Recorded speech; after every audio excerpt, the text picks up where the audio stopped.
제가 주중에 한 집사님과 함께 대화를 나누던 중에 아들과 며느리에 대한 이야기를 듣게 되었습니다.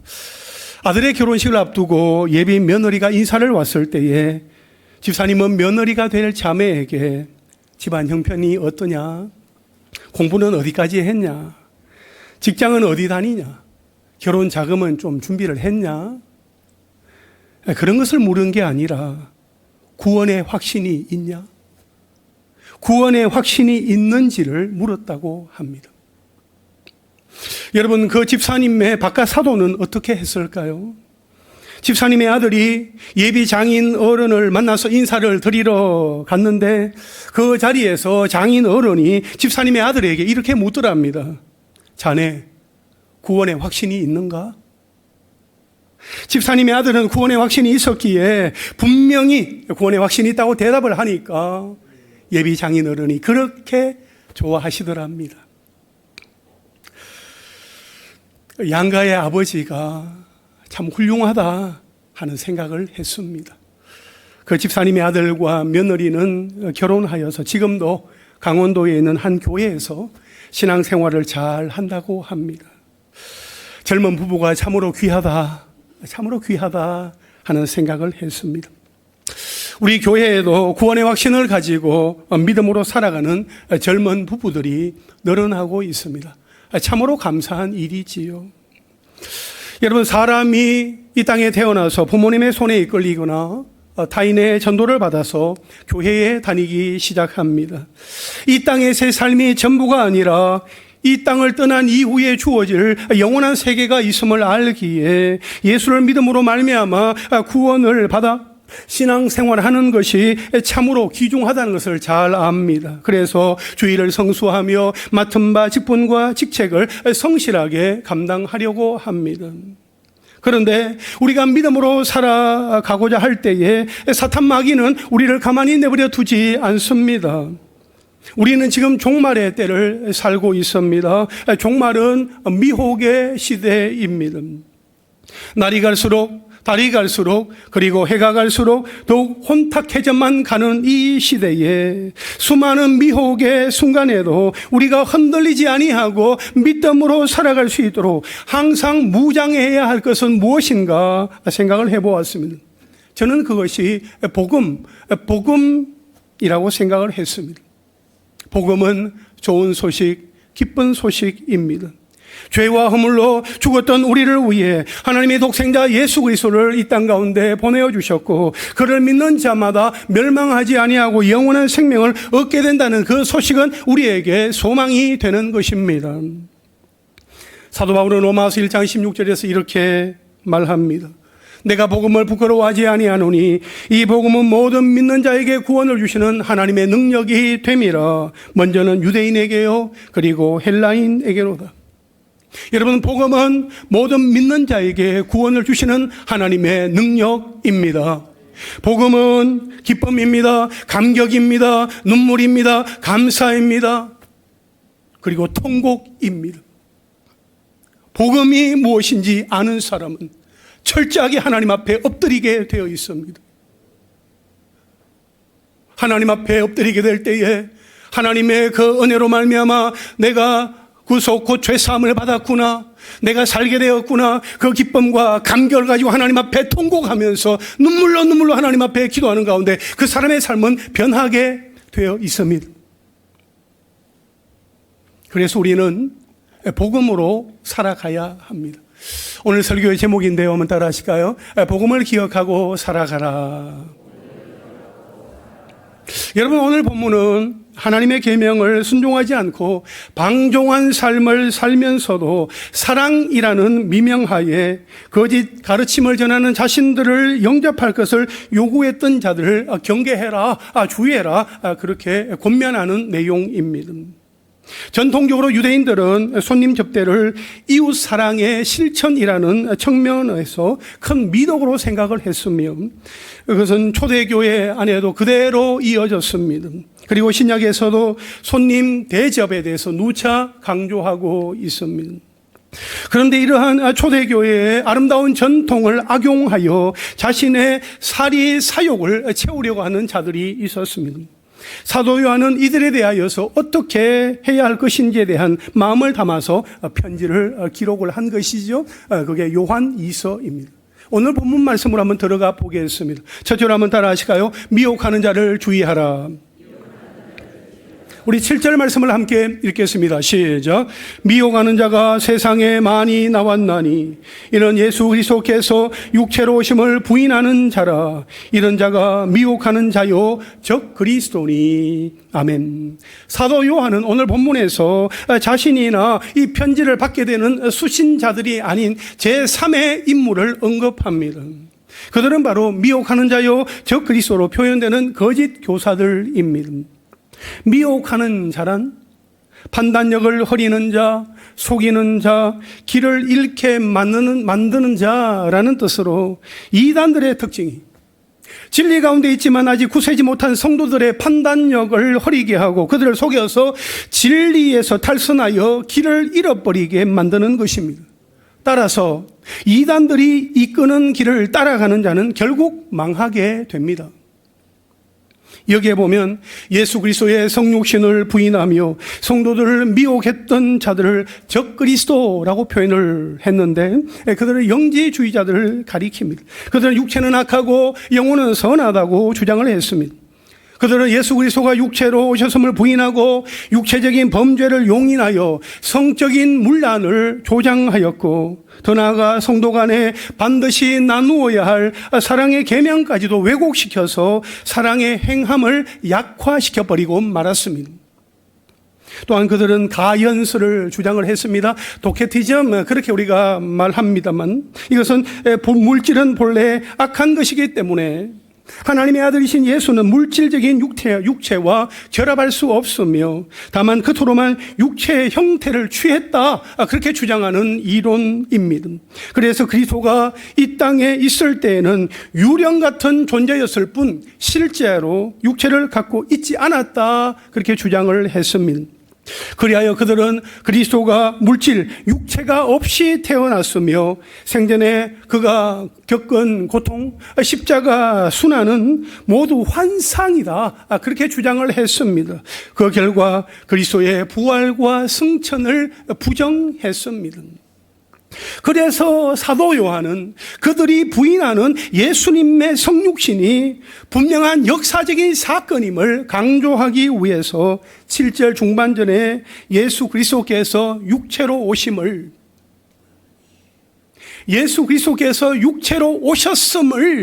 과거로 또는 과거 완료로 표현하는 것이 아니라 예수 그리스도께서 육체로 오심을 이렇게 현재형으로 표현을 했습니다. 죄인들을 구원하시려고 하나님이 친히 사람의 몸을 입고 오신 위대하고 놀라운 성육신 사건은 시간의 한 시점에 발생한 분명한 역사적인 사건인 동시에 모든 역사의 시간들을 초월하여 영원히 성도들의 마음속에 살아있는 사건입니다. 따라서 이렇게 확실한 사건인 예수 그리스도의 성육신을 부인하는 자는 명백하게 적그리스도입니다. 이 적그리스도라는 이 표현은 사도 요한이 이미 요한 1서에서 사용을 했습니다. 요한 1서 2장 18절에 보면 아이들아 지금은 마지막 때라 적그리스도가 오리라는 말을 너희가 들은 것과 같이 지금도 많은 적그리스도가 일어났으니 그러므로 우리가 마지막 때인 줄 아노라 했습니다.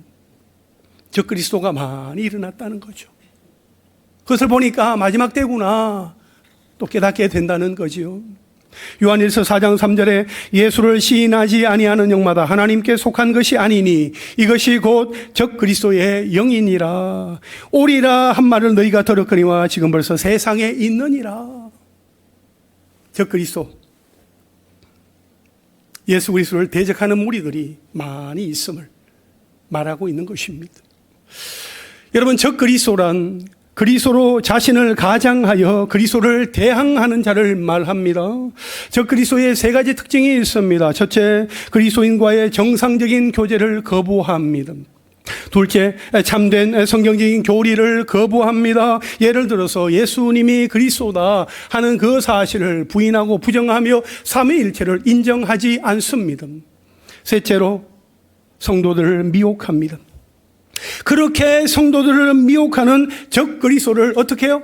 주의하라. 그렇게 말하는 것입니다. 사도 요한이 이렇게 말하는 것을 보면 거짓 가르침으로 교회를 어지럽혔던 거짓 교사들이 현재도 활동 중이며 그 영향력과 위험이 완전히 사라지지 않았다고 보았던 것이요.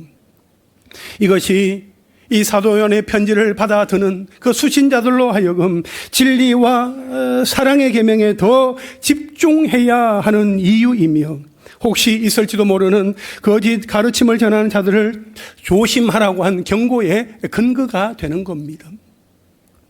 여러분, 사도 요한 당시에 거짓 교사들이 예수님의 성육신, 사람의 몸을 입고 오심을 부인하였으나 우리는 예수님의 성육신, 예수님이 사람의 몸을 입고 이 땅에 오셨다 하는 그 사실을 믿습니다. 100% 하나님이시고 또한 100% 사람이신 하나님의 아들이신 예수님이 우리의 죄를 대신 지고 십자가에 죽으셨다가 사흘 만에 다시 살아나셨다 하는 그 사실도 믿습니다. 하지만 그 사실을 믿지 않고 부인하고 부정하며 거짓을 퍼뜨리는 사람들이 오늘 이 시대에요. 지금도 있습니다.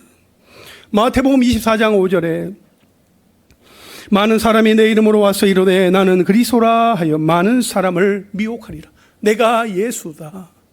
나를 따르라. 그렇게 사람들을 미혹하는 무리들이 있다는 거죠. 과연 예수님의 말씀대로 초대교회 때부터 지금까지 사람들을 미혹하는 이단들이 계속해서 일어났으며 오늘날 이 좁은 땅덩어리에 내가 하나님이다 주장하는 사람들이 20명이 넘고 자칭 재림 주는 50명이나 넘습니다.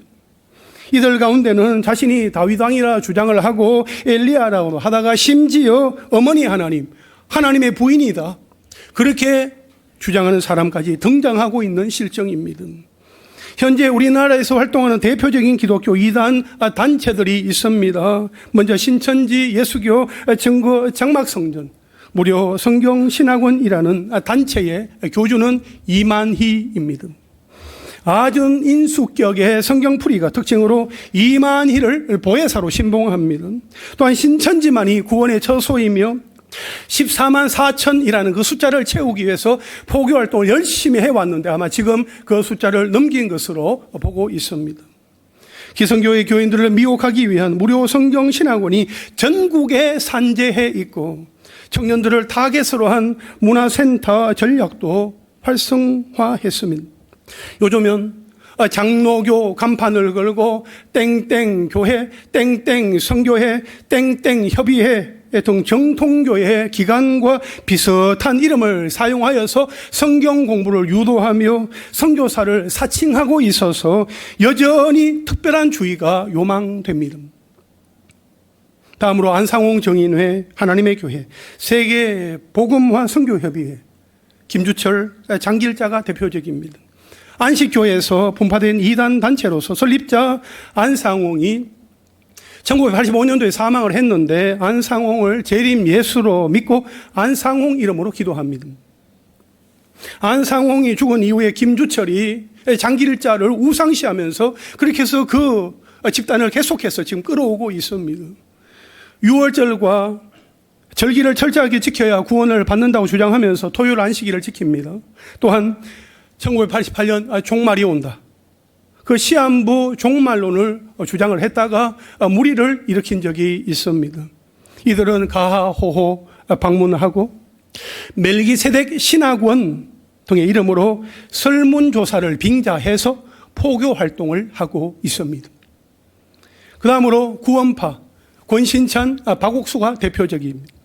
구원파는 그 이름 그대로 구원의 확신을 강조한다 하여서 붙여진 이름으로 외국의 독립선교사에 의해서 유입이 되었습니다. 대체로 당신은 언제 몇 날 몇 시에 구원을 받았습니까? 그렇게 질문하면서 접근하여서 자신들의 단체에 와야 진짜 구원을 받는다 하는 식으로 유혹합니다.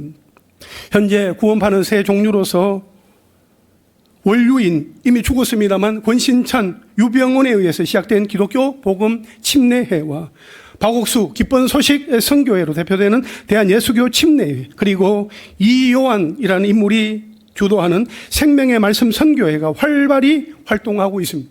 우리 교회에서 사역하다 지금 목사 안수 받은 이완 목사는 아니에요. 예, 동명이인입니다.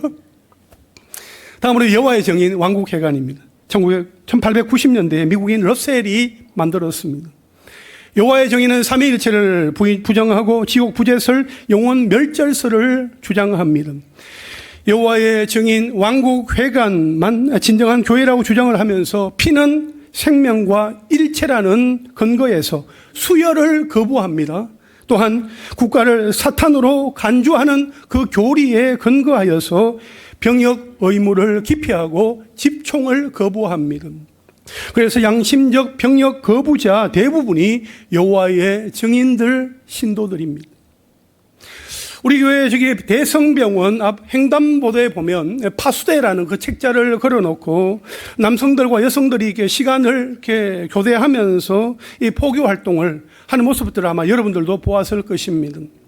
참고로 세계 48개국에서 포교가 금지되었습니다. 그 외에도 대표적인 이단 사이비 단체는 문서명이 만든 통일교, 정명석의 JMS, 제7일 안식일 예수재림교회, 지방교회 유광수의 세계복음화 다락방 전도협회, 김기동의 베레아 아카데미, 그리고 이성호의 말씀보존학회 등이 있습니다. 여러분, 이단들은 하나님의 구원이 필요한 불쌍한 영혼들입니다. 우리가 그들을 위해서 그들이 회개하고 하나님께로 돌아오기를 우리가 계속해서 기도를 해야 되겠습니다만, 그들이 심리 상담, 설문조사, 취미 활동, 무료 성경 공부라는 그러한 다양한 방법으로 성도들을 미혹하기 위해서 접근한다 하는 것입니다. 주의해야 합니다. 여러분, 우리 주변의 이단들을 보면 정상적이지 않습니다. 신도들을 억압하고 불법으로 착취를 합니다. 돈을 갈취하고 가정을 파괴하며 윤리 도덕에 맞지 않게 온갖 비행을 다 저지르고 사회적인 문제로까지 비하된 것을 우리는 보고 있습니다. 가장 심각한 것은 성경을 잘못 해석을 한다는 거죠. 아전인수격으로 자기식대로 그렇게 성경을 해석하는 겁니다. 유일한 구원자이신 예수님에 대하여서 잘못된 교리를 전함으로 믿는 자들을 미혹하고 있습니다. 그러므로 우리는 잘 돌아보아야 합니다. 미혹에 빠지지 않도록 주의해야 합니다. 진리의 길이 아닌 잘못된 이단의 곁길로 가게 하는 무리들을 경계하고 거듭거듭 주의할 수 있기를 바랍니다. 둘째로 한번 따라 하실까요? 스스로 조심하여 교훈 안에 거하라. 오늘 본문 8절 말씀 함께 읽겠습니다. 시작. 너희는 스스로 삼가 우리가 일한 것을 잃지 말고 오직 온전한 상을 받으라. 아멘. 여러분, 이 말씀은 너희는 스스로 조심하여 미혹하는 자들로 하여금 우리가 힘써 일하는 것을 상실하지 않도록 함으로써 온전한 상을 받으라 하는 것입니다. 여기에서 온전한 상을 주시는 분은 하나님이십니다. 그리고 온전한 상의 내용은 궁극적으로 영생입니다. 영생이란 이단의 잘못된 가르침에 미혹되지 않고 끝까지 그 신앙을 지킨 사람들만이 받을 수 있는 가장 귀한 열매요, 하늘의 상급이 되는 것입니다. 사도 요한은 우리가 일한 것을 잃지 말고 온전한 상급을 받도록 스스로 조심하라고 했습니다. 사도 요한은 거짓 교사들 자체와 싸우지는 않습니다. 그들을 대화 상대로 삼아서 논쟁하거나 그들의 가르침에 대해 직접 반박하지도 않습니다. 거짓 교사들이 교회 안에 들어가 직접 문제를 일으키고 있는 상황이 아니었기 때문인 듯 합니다. 그럼에도 불구하고 여기에서 거짓 교사들과 관련된 이런 명령을 전달하는 것은 거짓 교사들의 영향력이 상당히 위협적이고 성도들을 힘들게 하는 것이기 때문인 듯 합니다. 요한 1서에 의하면 그들은 사도 요한이 세운 그 교회를 분열시키고 나갔습니다. 그들의 폐해, 그 악영향을 경험했던 요한으로서는 그 교회를 위해서 조심하라, 너희는 조심해야 된다, 그렇게 말하지 않을 수 없었습니다. 8절에 보면 스스로 삼가, 스스로 조심하라는 표현이 담겨 있습니다. 말씀과 기도를 통해 자신의 모습이 진리에서 벗어나 있지는 않은지, 사도들이 그들 가운데 이루어 놓은 그 복음의 역사들을 상실하지는 않았는지 끊임없이 살펴보아야 한다는 것입니다. 여러분, 우리 또한 스스로 조심하여 우리 자신의 모습을 돌아보는 것이 정말 중요합니다. 특별히 전교인 700일 기도를 하는 동안에 말씀과 기도의 시간을 통해 우리 자신의 모습이 진리의 길에 서서 잘 걸어가고 있는지, 구원의 기쁨과 감격을 누리며 두렵고 떨림으로 우리의 구원을 이루고 있는지 돌아보아야 합니다. 여러분, 9절 말씀 한번 보시겠어요? 지나쳐 그리스도의 교훈 안에 거하지 아니하는 자는 다 하나님을 모시지 못하되 교훈 안에 거하는 그 사람은 아버지와 아들을 모시느니라 했습니다. 여기에서 사도 요한은 지나쳐라는 표현을 하고 있습니다. 자신들의 지혜와 철학을 앞세운 영지주의자들인 거짓 교사들은 예수 그리스도의 교훈보다 자신들의 교훈을 더 앞세웠습니다. 그러니까 9절에 지나쳐 그리스도의 교훈 안에 거하지 아니하는 자는 다 하나님을 모시지 못하되 했는데, 여러분, 이것은 그리스도의 교훈을 떠나서 그리스도 안에 거하지 않는 자는 하나님과 교제하지 못한다는 것입니다. 그러나 그리스도의 교훈 안에 견고하게 머물러 있는 자는 그리스도와 교제하고 하나님과 교제할 수 있다 하는 것입니다. 여러분, 우리가 진정으로 하나님을 섬기며 주님과 교제하려면 그리스도의 교훈인 말씀 안에 머물러야 하고 그 교훈의 말씀을 겸손하게 따라야 합니다. 결코 말씀보다 앞서 가서는 안 되는 것입니다. 말씀에서 벗어나서도 안 되는 것입니다. 여러분, 자동차가 가장 안전하게 주행할 수 있는 방법은 잘 닦여진 그 도로 위를 주행하는 것입니다. 만일 거기를 벗어나서 웅덩이나 장애물이 있고 비포장된 그러한 길로 달려간다고 한다면 제대로 달려갈 수가 없습니다. 마찬가지로 우리가 하나님을 사랑하고 하나님과 더욱더 친밀하게 교제하려면 말씀 안에 거하고 기도의 자리에 머물 때 가능한 것입니다. 그 속에서 우리는 영적인 안정감과 평안을 누릴 수 있습니다. 우리 교회가 전교인 700일 기도를 선포하고 시작하여서 오늘로 14일차가 되었는데, 여러분들이 이 700일 기도는 나의 것입니다, 내게 주신 특별한 기회입니다 고백하면서 성경 말씀을 듣고 읽으며 기도한다는 이야기를 들었습니다. 또 어떤 분은 매일 성경 통독하는 그 낭독자를 위해서 기도를 시작하게 되었다 하는 이야기도 듣게 되었습니다. 가만히 들어보니까 굿 아이디어, 아주 좋은 생각인 것입니다. 그러니까 날마다 성경 통독하는 그 낭독자를 위해서 우리 전 교인이 기도한다? 얼마나 복된 일입니까? 할렐루야. 매일매일 낭독하는 그 낭독자를 위해서 우리가 합심하여 기도할 수 있게 되기를 바랍니다. 오늘의 주인공은 나영희 권사님입니다. 내일의 주인공은 신재현 장로님입니다. 모레의 주인공은 최상난 권사님입니다. 그 다음 날은 박대식 장로님, 그 다음 날은 신연아 권사님, 계속 이어집니다. 아마 여러분 한 분 한 분도 우리 온 교인이 나를 위해서 기도해 주시는구나, 그렇게 느끼는 날이 오게 될 것입니다. 할렐루야.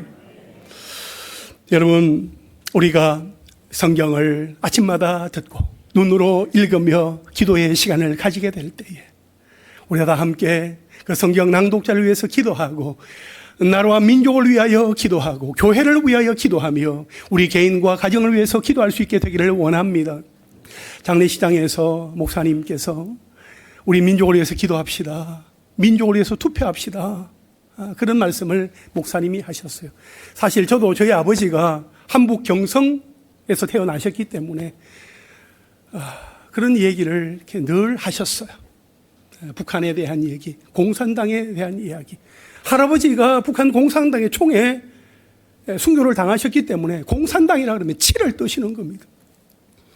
이 대한민국이 하나님 안에서 안전하게 거할 수 있도록, 우리가 하나님을 예배하며 이 나라가 하나님의 나라가 될 수 있도록 우리가 700일 기도하는 기간 동안에 하나님 앞에 전심으로 기도하며 나가는 은혜가 있기를 주님의 이름으로 축원합니다. 사랑하는 여러분, 우리가 모두가 일상에서 우리 스스로 조심하여 우리 자신의 모습을 돌아보고 그리스도의 교훈 안에, 하나님의 말씀의 울타리 안에 머물러 서로를 위해서 기도하는 가운데 하나님이 주시는 온전한 상급을 받아 누릴 수 있게 되기를 간절히 소망합니다. 마지막 세 줄 한번 따라 하실까요? 복음을 기억하고 지키며 살아가라. 여러분 10절 말씀 한번 보시겠어요? 누구든지 이 교훈을 가지지 않고 너희에게 나아가거든 그를 집에 들이지도 말고 인사도 하지 말라 했습니다. 여기에서 말하는 교훈은 그리스도의 교훈을 말합니다. 그래서 이 말씀은 그리스도의 교훈보다 자신들의 교훈을 가르치며 미혹하는 자들에 대해 단호히 경계하라는 말입니다. 만일 누구든지 성도들에게 가서 사도 요한이 가르친 그리스도의 교훈과 다른 교훈을 가르친다면 그 사람을 집안으로 들이지도 말고 인사도 건네지 말아라, 그렇게 당부하고 있는 것입니다. 초대교회에는 순회 전도자들 영접하여서 말씀을 듣는 관례가 있었는데 거짓 교사들에게는 그런 기회를 제공하지 말라는 것입니다. 그들을 받아들이면 11절에 그에게 인사하는 자는 그 악한 일에 참여하는 자임이라 해서 말한 대로 그들의 악한 일에 참여하는 자가 되기 때문이라는 거지요. 당시에 사람들을 환대하고 집안으로 들이게 하는 것은 교제를 의미했습니다. 그래서 거짓 교사들을 받아들이게 되면 그들과 교제하는 것이고 그들은 그들의 거짓 가르침에 동조하는 것이기에 시작조차 하지 말라는 것입니다. 그리스도의 교훈 밖에 거하는 자들은 집에 들이지도 말고 인사도 하지 말라 한 이 말씀을 우리 마음 가운데 잘 새길 수 있게 되기를 바랍니다. 물론 이 말은 이단들을 향한 인간적인 무례함을 정당화하는 명령은 아닙니다.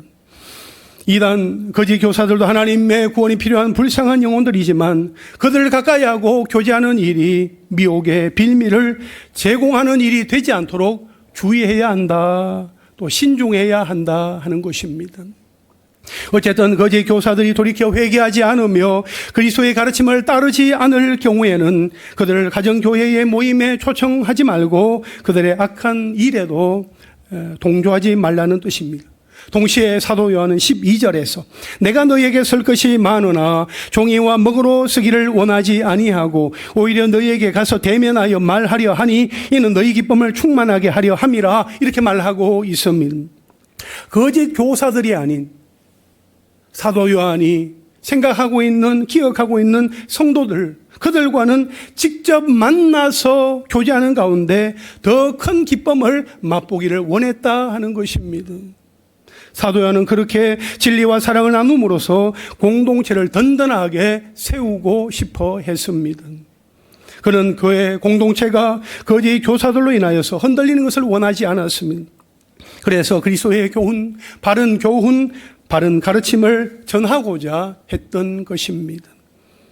사랑하는 여러분, 오늘 본문 9절과 10절에 나오는 교훈이란 그리스도의 교훈이고 복음을 말하는 것입니다. 진짜 복음, 십자가 복음이 아닌 변질되고 희석된 가짜 복음을 들고 온다면 어떻게 하시겠습니까? 드리지 말고 인사도 하지 말라 했습니다. 인사하는 사람은 그 악한 일에 참여하는 자가 된다는 거지요. 또한 가짜 복음을 가지고 접근하는 사람을 멀리 할 수 있는 방법은 내가 진짜 복음을 가지고 그 복음을 항상 기억하고 복음에 붙들려서 지키며 복음으로 살아가면 되는 것입니다. 내가 복음 안에 거하면 된다 하는 거죠. 제2차 세계대전 이후에 기축통화로 쓰여지고 있는 미국의 달러화, 이 달러를 위조하는, 또 위조하려는 그런 무리들이 세계 도처에 널려 있습니다. 사실 아무래도 그 가치가 세계 최고이기 때문이겠지요. 그러다 보니까 이 달러가 진짜인지 가짜인지 그 여부를 가려내는 위패 감별사가 대접을 받고 있습니다. 고액 연봉을 받으면서 이런 일들을 하고 있습니다. 그들은 정말로 정교하게 위조된 그 위패 달러를 식별하는 데 있어서 그들이 사용하는 방법은 진짜 달러를 가까이에 두고 그 달러의 고유한 속성을 많이 만져보고 연구를 한다고 해요. 그렇게 진짜에 대해서 알면 알수록 가짜를 금방 식별해 낼 수 있기 때문이지요. 우리도 마찬가지입니다. 우리에게 복음을 주셨는데 모든 믿는 자에게 구원을 주시는 하나님의 능력, 이 복음을 우리에게 허락하여 주셨는데 우리가 복음으로 살아가려면 그 복음에 매여서 붙들려 있고 복음과 씨름하고 복음으로 철저하게 무장한다면 복음이 아닌 것, 복음에서 벗어난 것, 가짜 복음 앞에서도 우리는 결코 휘둘리지 아니하고 흔들리지 아니하며 넘어가지 아니하고 진리의 자리를 지킬 수 있을 줄 믿습니다. 만일 내 속에 십자가 보혈이 선명한 피 묻은 복음이 없으면 흔들리기 십상입니다. 마귀의 밥이 됩니다. 마귀에게 비참하게 이용을 당하다가 수치를 당하고 말 것입니다. 오늘 학습을 받고 세례를 받는 분들이 이 자리에 또 앉아 있습니다. 저들이 세상의 유혹 앞에 흔들리지 아니하고 믿음을 지키며 살아갈 수 있는 지름길은 무엇보다도 복음으로 무장하는 것입니다. 복음을 기억하고 지키며 복음으로 살아가는 것입니다. 저들에게는 어쩌면 이전보다 더 강도가 센 유혹과 시험이 찾아올 수 있습니다.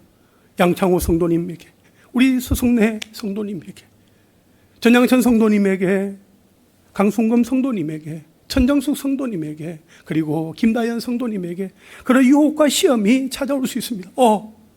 어떻게 해야 돼요? 시험이 찾아온다는데, 유혹이 찾아온다는데, 이전보다 더 센 강력한 유혹이 다가온다는데 어떻게 해야 되겠습니까? 하지만 미리 염려하지 않으셔도 됩니다. 말씀을 공부하고 우리가 문답하는 가운데 예수님을 내 마음 가운데 구주와 주님으로 모셨잖아요. 예수님이 내 안에 거하시기 때문에 염려하지 않으셔도 됩니다. 예수 그리스도의 영이신 성령께서 우리 안에 내주하시기 때문에 그 성령의 능력을 의지하며 나아간다면 우리에게 다가올 그 시험도 이겨낼 수 있다 하는 것입니다. 여러분, 우리 모두는 예수 그리스도가 나의 구주와 주님이 되신다는 분명한 확신을 가져야 합니다. 예수님으로 무장하고 있으면, 예수님을 나의 구주와 주님으로 모시고 있으면 그 어떤 시험 앞에서도 두려워하지 않고 버티고 견디며 이겨낼 수 있습니다. 구원의 확신이 있습니까? 네, 있습니다. 예수님 한 분이면 충분합니까? 네, 충분합니다. 충분합니다. 그렇게 고백하며 복음을 기억하고 지키며 복음으로 살아갈 수 있는 우리 모두가 될 수 있기를 주님의 이름으로 축원합니다. 이제 말씀을 정리하겠습니다. 복음을 기억하고 살아가라. 여러분, 우리에게 주신 이 복음, 우리에게 복음이 있고 우리에게 복음이 선명하게 들려져 있다면 우리는 날마다 때마다 이 복음을 기억하고 살아가야 합니다. 우리를 미혹하려고 오는 자들을 우리는 주의해야 합니다. 우리 스스로 조심을 하여서 그리스도의 교훈, 그 말씀 안에 거하며 하나님 앞에 기도하며 나아가는 삶이어야 합니다. 무엇보다도 복음을 기억하고 복음을 지키며 복음으로 일상을 살아갈 때에 내가 주님을 믿고 섬기는 일에는 후회함이 없습니다. 그렇게 우리의 입술로 고백하며 살아갈 수 있게 되기를 원합니다. 나의 평생에 가장 복된 일은 내가 예수님을 만난 것이고 나의 평생에 가장 잘한 일은 내가 예수님을 믿은 것이다.